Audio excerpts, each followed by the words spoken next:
우리를 에워싸고 계신 하나님의 임재를 의식하면서 천천히 깊은 들숨을 쉬십시오.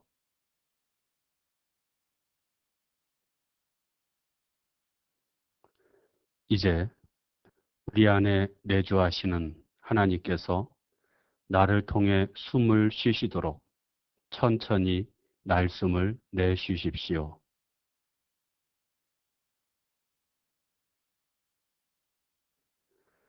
이렇게 천천히 몇 번 들숨과 날숨을 반복하며 하나님의 임재 가운데 머무십시오.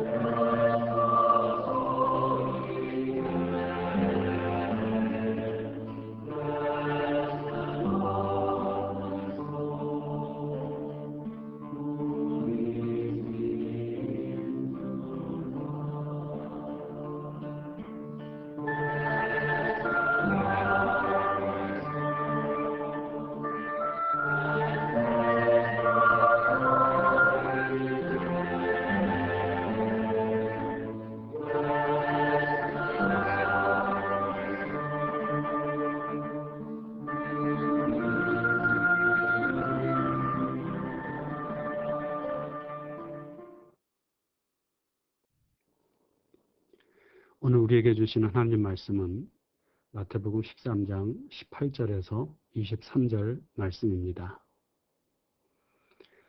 하나님의 말씀에 경청하십시오. 그런즉 씨 뿌리는 비유를 들으라.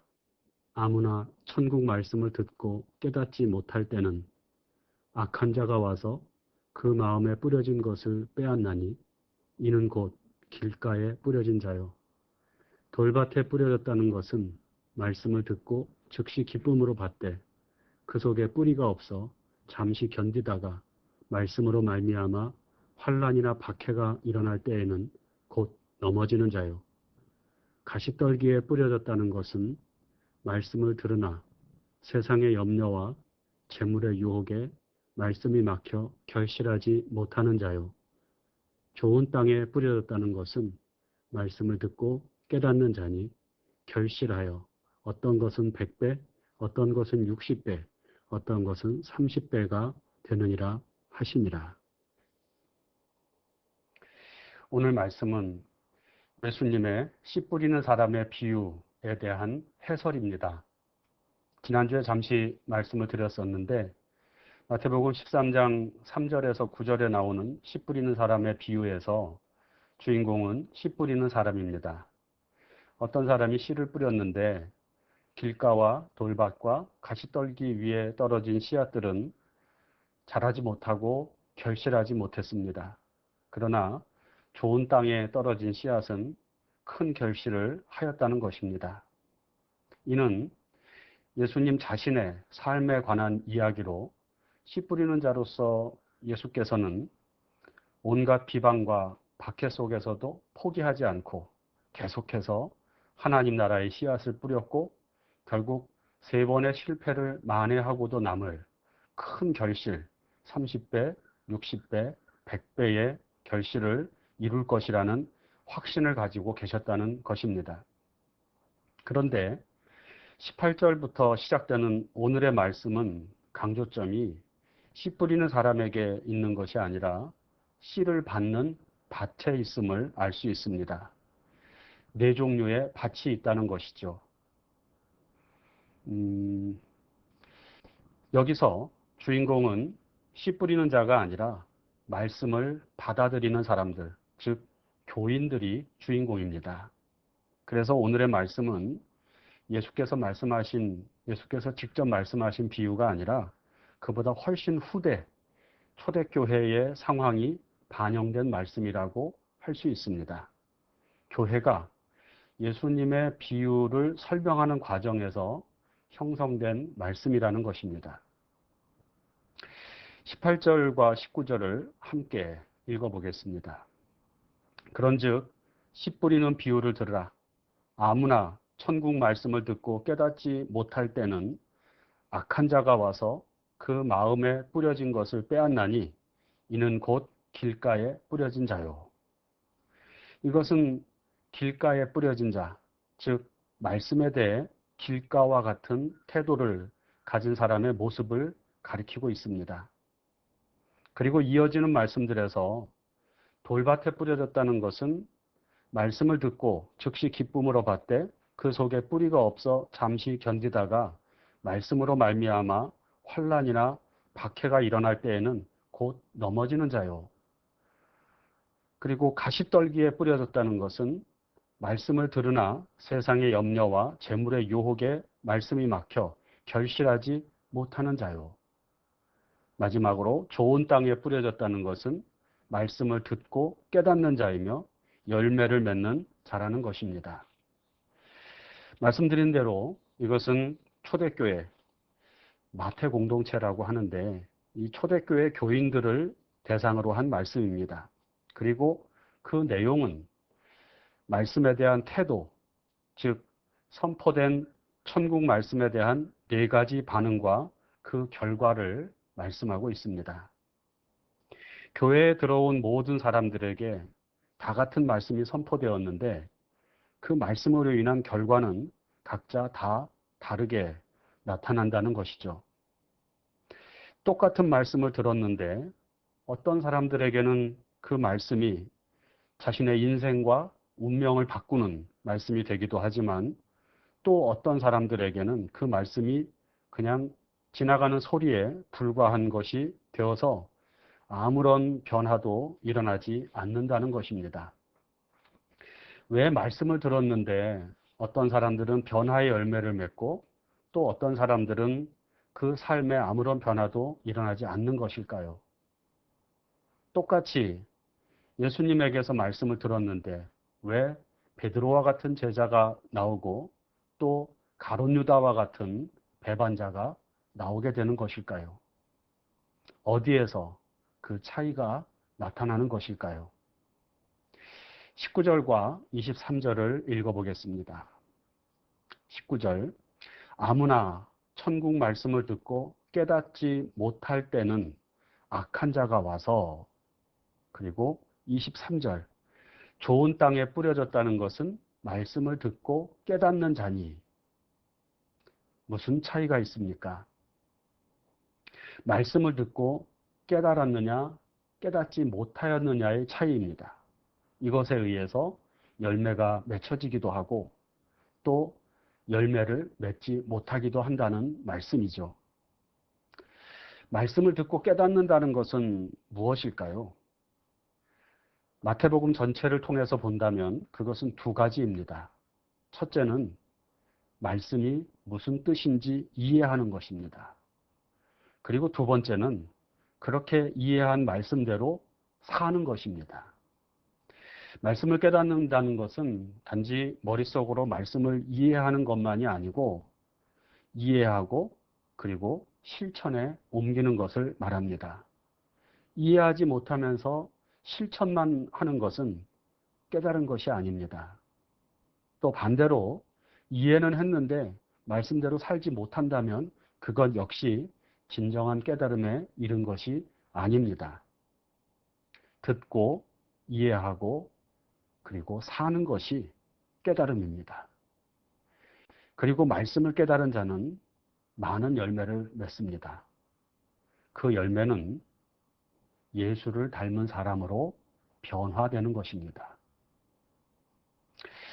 적어도 교회 다니는 사람들이라면 누구나 말씀을 깨닫기를 원할 것입니다. 그러나 아무리 원해도 말씀이 깨달아지지 않는 경우가 많습니다. 왜 그럴까요? 일단 그것은 깨달음이란 본래 하나님이 주시는 것이기 때문입니다. 오늘 말씀에 깨닫다는 헬라어로 쉬니에이스라고 하는데 이는 관찰하다 혹은 이해하다라는 뜻을 가지고 있고 중요한 것은 성경에서 이 쉬니에이스는 하나님이 주시는 것이라고 말씀하고 있습니다. 알게 하시는 분은 하나님이시라는 뜻이죠.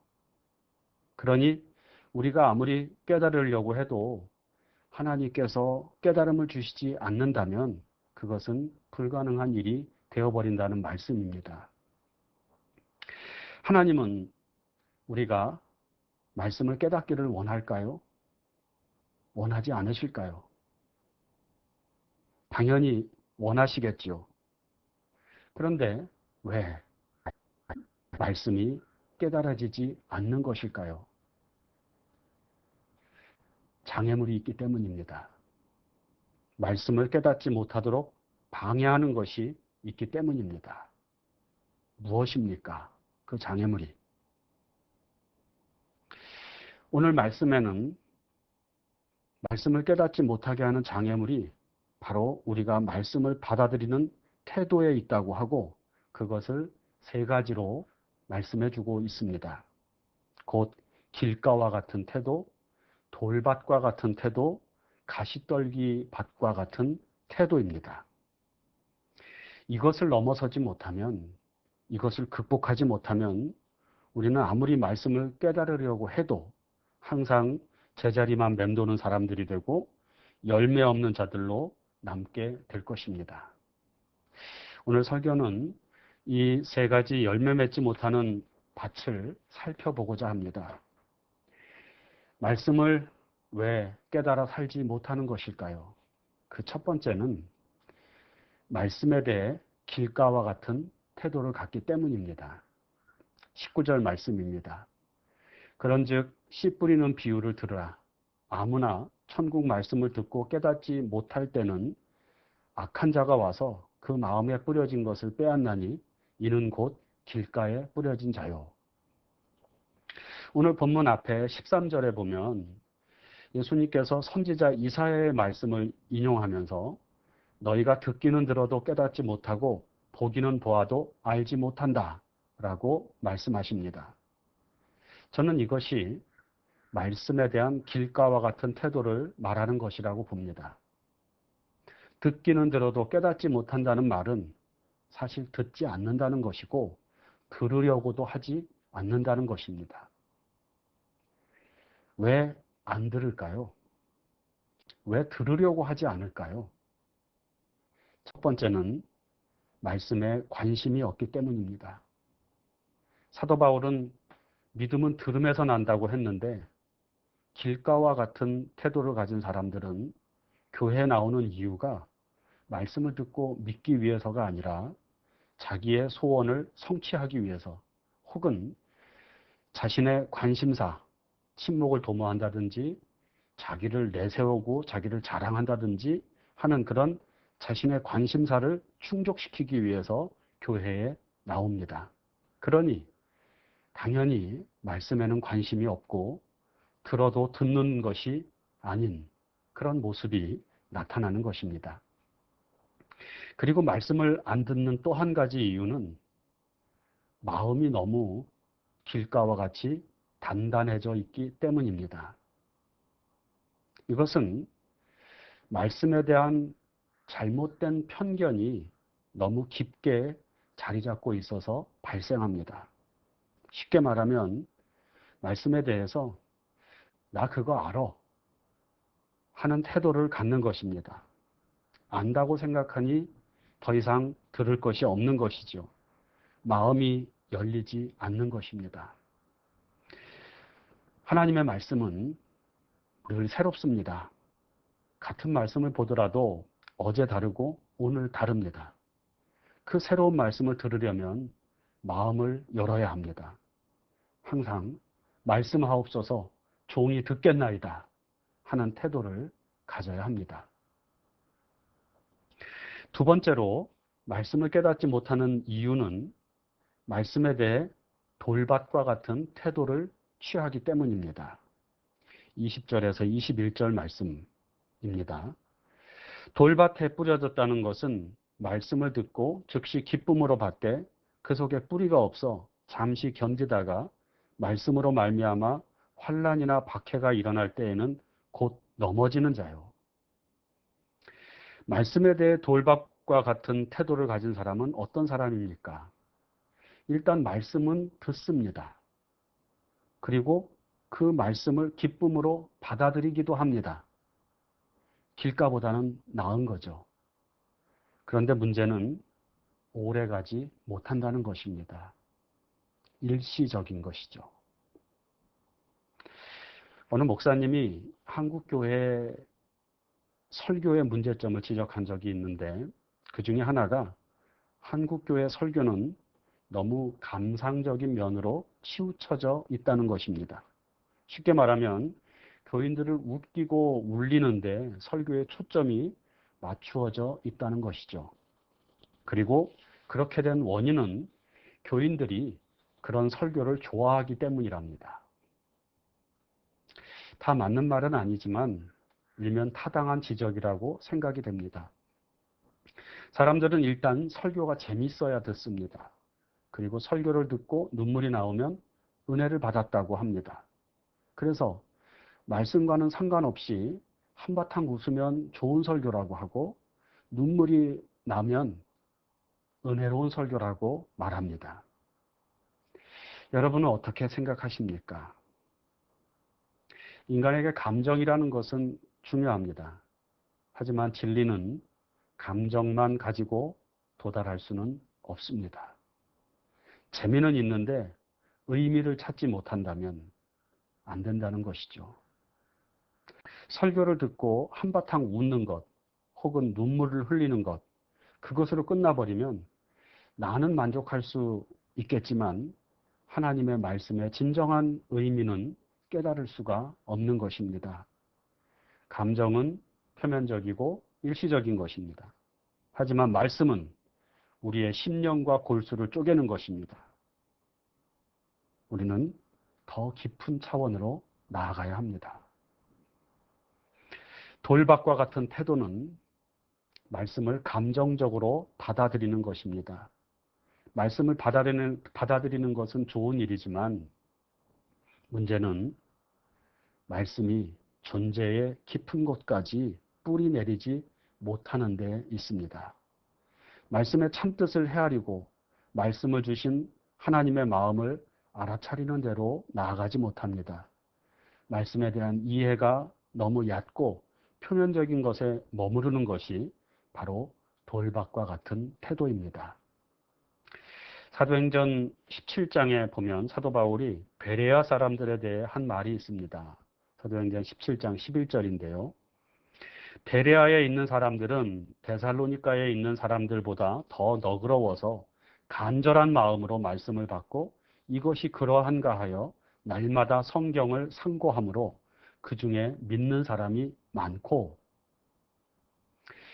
재미와 감정적인 만족만 추구하지 말고 하나님의 말씀의 참뜻을 추구하는 성도들이 되기를 바랍니다. 베레아 사람들처럼 말씀을 깊이 묵상하고 더 깊은 차원으로 나아갈 수 있기를 바랍니다. 마지막으로 말씀을 깨닫지 못하는 이유는 23절에 있습니다.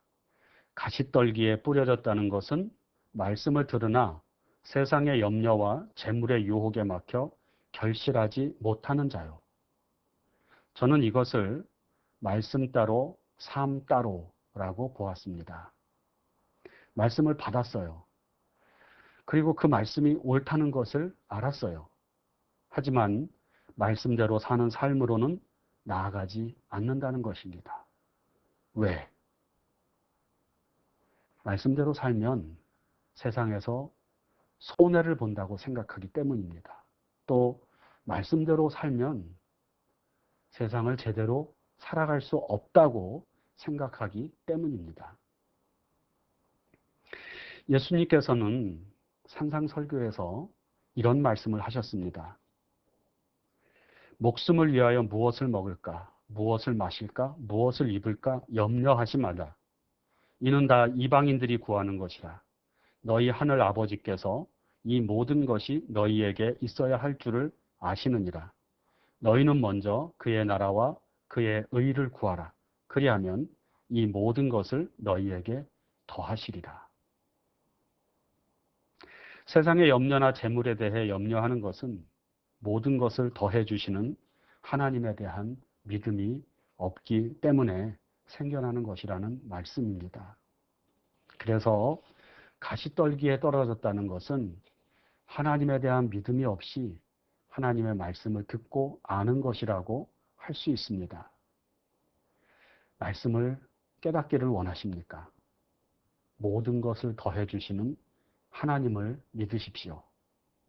그 믿음을 가지고 말씀을 보고 들으십시오. 또한 그 믿음을 가지고 말씀대로 살아가십시오. 그러면 말씀으로 인해 풍성한 열매를 맺게 될 것입니다. 곧 믿음이 깊어지고 예수를 더 닮아가고 천국을 사는 사람들이 될 것입니다. 여러분은 지금 어떤 상태에 있습니까? 길가와 같은 상태입니까? 그렇다면 정신을 차리고 말씀에 귀를 기울이시기를 바랍니다. 돌밭과 같은 상태입니까? 그렇다면 재미를 넘어 의미를 추구하는 사람들이 되십시오. 가시떨기밭과 같은 상태입니까? 그렇다면 하나님을 믿는 믿음으로 말씀을 따라 사는 모험을 감행하십시오. 성령께서 여러분을 도와주시고 인도해 주실 것입니다. 묵상합니다. 좋은 땅에 떨어졌다는 것은 말씀을 듣고 깨달은 자니 결실하여 많은 열매를 맺느니라. 이 말씀을 묵상하겠습니다. 지금 나에게 말씀을 통한 열매, 변하여 새 사람이 되는 열매가 나타나고 있습니까? 만약 그런 열매가 나타나지 않는다면 나는 지금 어떤 밭과 같은 상태에 놓여 있는지를 생각해 봅시다. 길가, 돌밭, 가시떨기, 그리고 성령께서 말씀을 깨달아 살 수 있도록 도움을 구하십시다. 묵상합니다.